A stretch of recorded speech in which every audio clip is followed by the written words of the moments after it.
শুভেন্দু অধিকারীর সরকারের নতুন সিদ্ধান্ত ঘিরে শুরু হয়েছে তীব্র বিতর্ক। মাদ্রাসায় কি এবার সত্যি বাধ্যতামূলক করা হচ্ছে বন্দে মাতরম গাওয়া? সামাজিক মাধ্যমে ছড়িয়ে পড়া এক নির্দেশিকা অনুযায়ী দাবি করা হচ্ছে রাজ্যের সব মাদ্রাসায় ক্লাস শুরুর আগে প্রার্থনার সময় থেকে নতুন নিয়ম চালু করা হয়েছে, যেখানে বন্দে মাতরম গাওয়া বাধ্যতামূলক করা হয়েছে। এই নিয়ম কার্যকর হবে সরকারি মাদ্রাসা, সরকার পোষিত প্রতিষ্ঠান এবং স্বীকৃত বেসরকারি মাদ্রাসাতেও। খবরে বলা হচ্ছে ১৯ মে ২০২৬ তারিখে একটি নতুন নির্দেশিকা জারি করা হয়েছে, যেখানে আগের সব নিয়ম বাতিল করে এই সিদ্ধান্ত কার্যকর করার কথা উল্লেখ রয়েছে। শুভেন্দু অধিকারীর সরকারের দাবি, শিক্ষা প্রতিষ্ঠানে শৃঙ্খলা, ঐক্য এবং জাতীয় চেতনা বজায় রাখতেই এই পদক্ষেপ।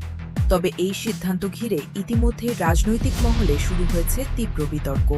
কিন্তু প্রশ্ন একটাই, এটা কি সত্যি শিক্ষার স্বার্থে নেওয়া সিদ্ধান্ত, নাকি নতুন করে রাজনৈতিক উত্তেজনার সূচনা? আপনার মতামত কি নিচে কমেন্টে জানান।